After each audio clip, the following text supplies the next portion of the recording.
What's going on, guys? Welcome to the State of VR. In this Let's Talk, I'm going to be talking about a subject very new to me and probably very new to a lot of you guys too.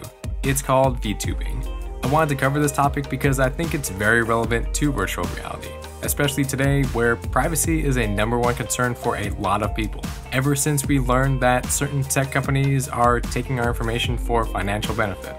So where did VTubing come from? Where did it start? What exactly goes into doing something like this? And what's my opinion on it? I definitely had a hard time finding information from US-based news sources. A lot of the articles I did come across were in Japanese, which I probably could have translated, but I opted to go underground. That's right, Reddit. And I also got some of the information I'm going to talk about from a certain VTuber, her name being Fia from the virtual reality show. You should definitely go check her out, especially if you want to know more about this.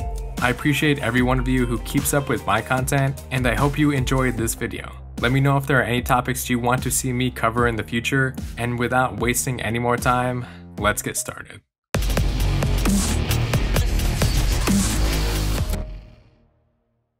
Let's start small with what does VTubing exactly stand for? VTubing stands for virtual YouTubing. My first thoughts, without ever really looking into what VTubing was, came from the only VTuber I've ever watched on YouTube, Fia from the virtual reality show. I probably came across her content because she covers virtual reality news as well as hardware, and I didn't think much of it when she was using a virtual avatar to present her content. I thought it was super cool and just really unique because I don't see many other VR specific YouTubers doing anything similar to this at all, and you'd think there'd be more. I didn't know how popular VTubing was at the time until I really looked into it. Apparently, it generates a lot of revenue overseas in the Asian market, and it's actually starting to gain a lot of traction in the US. A quick stat I found online to give you guys a good idea of how popular VTubing actually is as of August 2020, 7 of the 10 largest super chat earners of all time are in fact VTubers. So what is the definition of a virtual YouTuber? A VTuber is an online entertainer, typically a Japanese-speaking YouTuber and/or live streamer, who is represented by a usually anime-inspired digital avatar generated by computer graphics. That's the internet definition. So basically, it's the act of using an anime-style virtual avatar to do what normal YouTubers and Twitch live streamers do every day: vlog in real life, produce YouTube content, and stream games. And it doesn't always have to be an anime style character. I've seen people use 3D modeled animals, really anything. So where and when did it start? It was made popular in Japan, and the first attempt at using a virtual avatar happened in 2011 by a UK-based blogger named Ami Yamato. The intention of the first video she did was mainly to use it as a way to diary her daily life. The first actual virtual YouTuber is considered to be a woman named Kizuna All. On record, she is the one that popularized it. Larger companies in Japan actually started using VTubing because of her popularity, as a way to market their products. Kizuna All still does VTubing today, and her channel currently has 2.85 million subscribers. Now, what exactly goes into creating an avatar for VTubing? I don't want to get too into the weeds as far as the details, but I do want to give you guys a general understanding of what the setup actually requires. To my understanding, for non-VR, you don't actually need that much. All you need is software to create a 2D or 3D character model and a webcam that's compatible with whatever program you're using. That's it. You can also use voice mods, hand tracking, or motion tracking using something like a Kinect.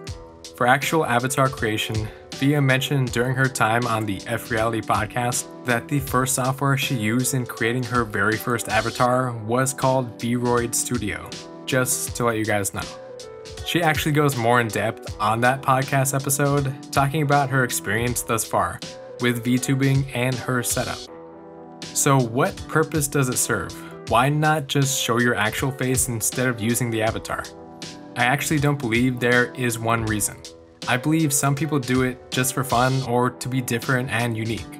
I definitely got that vibe when I was watching a raccoon play video games on Twitch, and I was actually really surprised how real the 3D model actually looked.